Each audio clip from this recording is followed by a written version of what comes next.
Namasté yogi et yogini, je suis Armelle, je collabore avec Mélissa sur cette belle formation de professeur d'aérial yoga. Et aujourd'hui, je vous fais une petite vidéo concernant une question qui a été posée justement dans le cadre de la formation, notamment sur les hernies discales, qu'elles soient lombaires ou cervicales.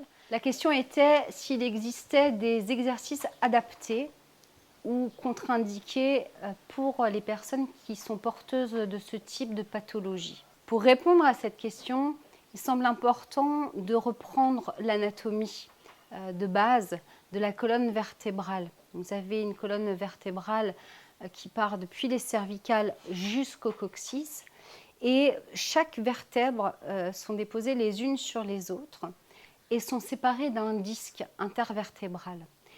C'est de ce disque dont il s'agit dans les hernies discales. Donc, ces disques, c'est un disque fibreux et qui contient un noyau gélatineux. Et ces disques permettent de jouer un rôle d'amortisseur entre chaque vertèbre pour répondre aux contraintes physiques que nous infligeons à notre corps tous les jours, les rotations, les inclinaisons, les flexions, les extensions. Tout ce qui permet finalement également la mobilité de la colonne vertébrale. Ces disques, c'est ce qui permet de donner la souplesse à notre colonne vertébrale, d'avoir tous ces mouvements que vous connaissez, les rotations, les inclinaisons, les extensions. Et tous ces mouvements amènent des contraintes sur la colonne vertébrale et les disques sont là justement pour jouer un rôle d'amortisseur, pour absorber tout ce qui sont de l'ordre des chocs et également des contraintes physiques que nous amenons dans notre colonne tous les jours, dans notre quotidien. Dans les pathologies de la colonne vertébrale, lorsqu'un de ces disques est fragilisé, il peut se fissurer et le noyau gélatineux dont je vous parlais avant va fuiter. Il va partir et notamment dans les flexions vers l'avant, on va avoir une fuite vers l'arrière, au niveau postérieur. Et ça va créer une inflammation. Donc, en général, la personne se plaint de douleurs. Alors, soit dans le bas du dos, principalement bas du dos et cervical, que nous retrouvons les hernies. Et cette douleur donc, va générer des tensions dans le reste du corps par les fascias justement. Lorsqu'un disque est endommagé, alors il peut être endommagé pour de multiples raisons, soit par des postures quotidiennes inadaptées, soit par des ports de charge lourde, souvent par du surpoids également. L'obésité peut provoquer des hernies discales. Et lorsque ces disques sont fragilisés, le noyau gélatineux va fuiter par des fissures ou les zones qui sont endommagées du disque et ça va provoquer des douleurs dans un premier temps, ce qu'on appelle les crises inflammatoires. Donc les douleurs vont impacter par voie de résonance des fascias. Le bas du dos, ça va être au niveau du carré des lombes, ces muscles du bas du dos. Et au niveau des cervicales, ce sera au niveau des muscles du cou. Un des premiers symptômes étant la douleur, il peut y en avoir d'autres. Il peut y avoir des blocages avec des impossibilités à se mouvoir dans certaines positions, ce que je vous disais, les inclinaisons, les rotations, les flexions, ou bien les extensions qui deviennent alors impossibles. Il peut y avoir également une résonance au niveau nerveux avec des engourdissements, peut-être même parfois des paralysies. Ça va être très important pour la suite d'ailleurs, d'avoir ça en tête. Et il peut également y avoir des faiblesses musculaires. Donc ce que vous devez savoir au niveau des fascias, c'est qu'il y a un fascia profond qui s'appelle le fascia thoracolombal, qui va permettre aux muscles, notamment l'oblique profond et le transverse, de s'insérer vers l'arrière. Donc c'est intéressant à savoir que toute cette zone également est en lien direct avec notre dos et qu'il va falloir également le travailler ensuite. Pour les cervicales, il s'agit surtout des scalènes, ces muscles que nous avons au niveau du cou qui vont avoir une résonance directe avec les cervicales et les fascias des cervicales. Donc concernant les exercices appropriés, eh bien tout simplement, dans un premier temps, s'il s'agit de crise, normalement c'est le repos. Or, le souci du repos, c'est l'immobilité. Et on sait que l'immobilité ne nous sert pas forcément et peut créer des contractures supplémentaires.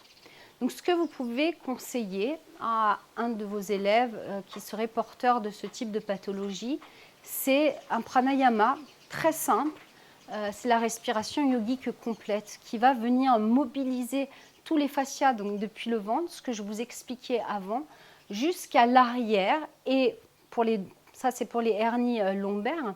Et pour les hernies cervicales, ça va mobiliser également au niveau des clavicules, donc les scalènes, et ça va venir remettre du mouvement dans les fascias des cervicales. Donc, simplement, respiration yogique complète comme vous l'avez dans votre formation à reprendre pour avoir cette belle respiration abdominale et thoracique haute où les poumons viennent pleinement se remplir. Et au-delà du mouvement que cela va amener, il va y avoir également une oxygénation des tissus très importante. Une fois que la crise est passée et que le médecin donne son aval pour une reprise d'exercice, la personne porteuse de ce type de pathologie qui vient vous voir, vous allez pouvoir l'accompagner tout d'abord dans des étirements où il n'y a pas de contrainte de la gravité. Donc ça va être des postures anti-gravité et simplement le Baddha Konasana inversé, la grenouille inversée, est parfaite pour étirer chaque vertèbre les unes par rapport aux autres et créer cette décompression qui va soulager l'inflammation. Ensuite, à proprement dit, lorsque vous voulez visiter une séance avec un de vos élèves qui a une hernie discale, le mouvement lent va permettre à votre élève de se situer. La douleur sera révélatrice dans l'exercice que vous allez proposer. Si une douleur apparaît ou un engourdissement, il faut stopper tout de suite l'exercice. C'est que probablement c'est trop loin pour la personne et que ce noyau est en train de partir de nouveau en postérieur pour de nouveau créer de l'inflammation. Donc pour situer la personne, simplement dans l'étirement du dos creux dos rond que vous avez dans votre formation, vous allez pouvoir demander à la personne d'amener une mobilité douce dans la colonne pour savoir déjà qu'est-ce qui s'éveille en elle. Et ça va être un des points clés de votre accompagnement, influer dans ce que vous lui proposez. Qu'est-ce qui lui fait du bien et qu'est-ce qui ne va pas pour elle? Elle va vous permettre de pouvoir vous affiner votre accompagnement. Dans l'exercice de cet étirement de la colonne vertébrale de manière très douce, je vais vous remontrer comment accompagner la personne. Donc vous allez demander à la personne de s'installer face à son hamac et venir s'asseoir fesses sur les talons dans la posture de Vajrasana. Donc petite rotation ici du bassin pour caler le coccyx en direction de la terre. La personne prend un petit temps déjà ici dans cette colonne étirée. On donne une intention d'étirer la colonne vertébrale, autograndissement. Puis vous demanderez à la personne, à votre élève, de se redresser sur les genoux, toujours avec le coccyx en direction de la terre pour garder cet autograndissement. Le menton est légèrement rentré pour avoir un étirement de la colonne cervicale également. Puis vous allez demander à votre élève de wrapper le tissu. Petite rotation interne des mains pour bien verrouiller la posture. À l'inspiration, la personne se grandit et à l'expiration, la tête plonge entre les bras. Et déjà, là, on a une petite flexion vers l'avant qui peut donner une indication. Une fois ici, à l'inspiration, on vient monter les fessiers vers le ciel, le dos se creuse, la poitrine s'ouvre et peut-être que le visage monte si c'est possible. À l'expiration, c'est d'abord le bassin qui bascule pour connecter coccyx à la terre. Le ventre se rentre, le dos s'arrondit. Et vous voyez, j'ai les cervicales qui se relâchent un petit peu vers la terre, mais je rentre le menton. Et je viens dérouler tout doucement la colonne vers le ciel. Inspire ici et de nouveau expire. Vous allez lui demander de plonger entre les bras, mais en lenteur. Vous voyez, la lenteur va permettre de goûter à tout le voyage de la colonne vertébrale. À l'inspiration, de nouveau dans le dos creux. Et puis à l'expire, de nouveau, le bassin revient pour connecter coccyx à la terre. Et on vient dérouler tranquillement la colonne vers le ciel. Une dernière fois, inspire ici, expire, plongez entre les bras.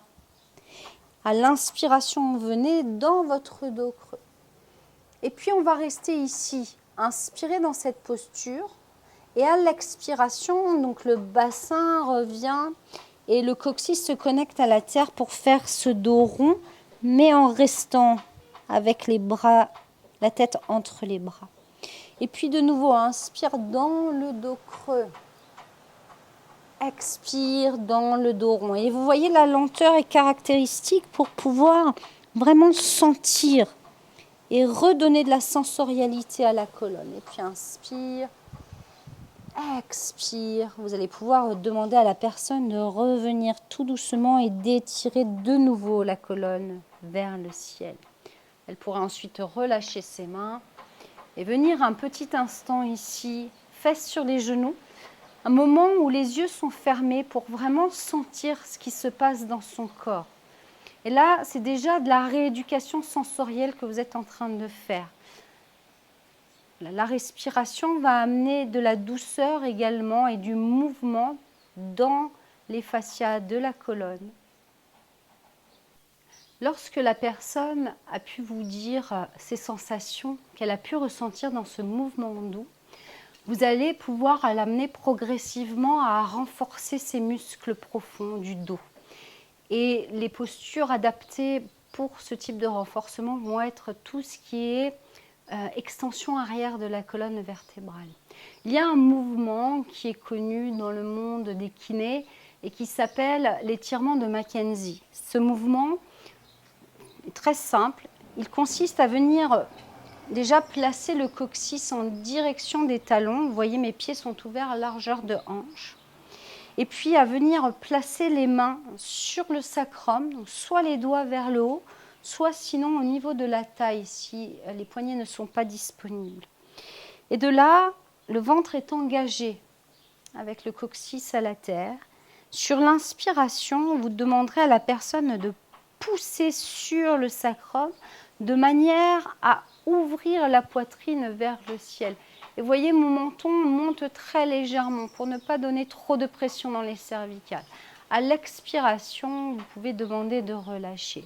Puis de nouveau, à l'inspiration, vous demandez à la personne de presser sur le sacrum et les coudes se rapprochent un petit peu l'un de l'autre. Le regard monte et à l'expire, la personne peut de nouveau relâcher. Une dernière fois, ce mouvement-là, de nouveau, si une douleur apparaît, bien sûr que vous arrêtez l'exercice. Et là, vous demandez à la personne de prendre 2-3 respirations dans la posture, avec cette conscience du coccyx à la terre, ce ventre qui rentre. Donc la respiration ici est plutôt thoracique haute.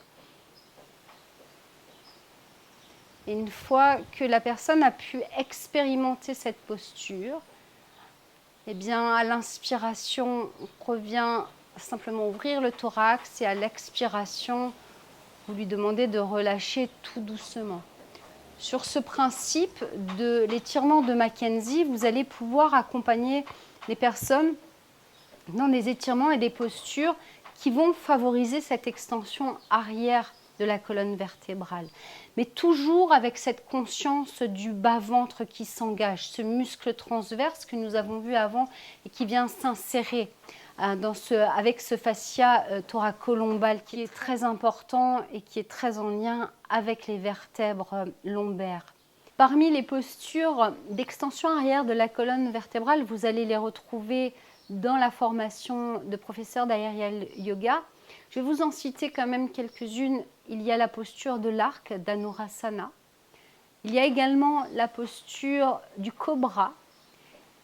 Vous trouverez également la posture du chameau, Ustrasana, avec toujours cette conscience du coccyx qui se plante vers les talons, que vous allez pouvoir travailler avec toutes les consignes qui permettent de maintenir ce bas du ventre actif et qui va permettre de renforcer les muscles profonds.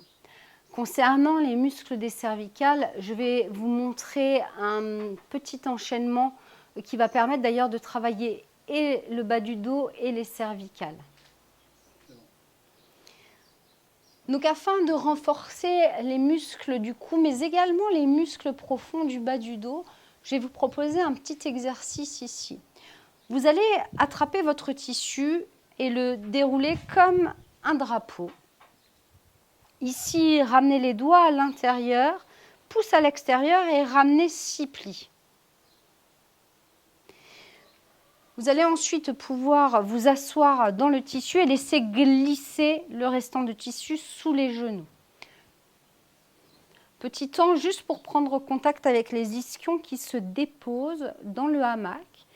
Puis vous attraperez le tissu juste au-dessus de votre tête et laissez glisser vos mains, pouce à l'intérieur, pour ramener le restant de tissu au niveau du sacrum. Vous avez vu, j'ai fait une toute petite bascule pour bien caler le tissu au niveau du sacrum.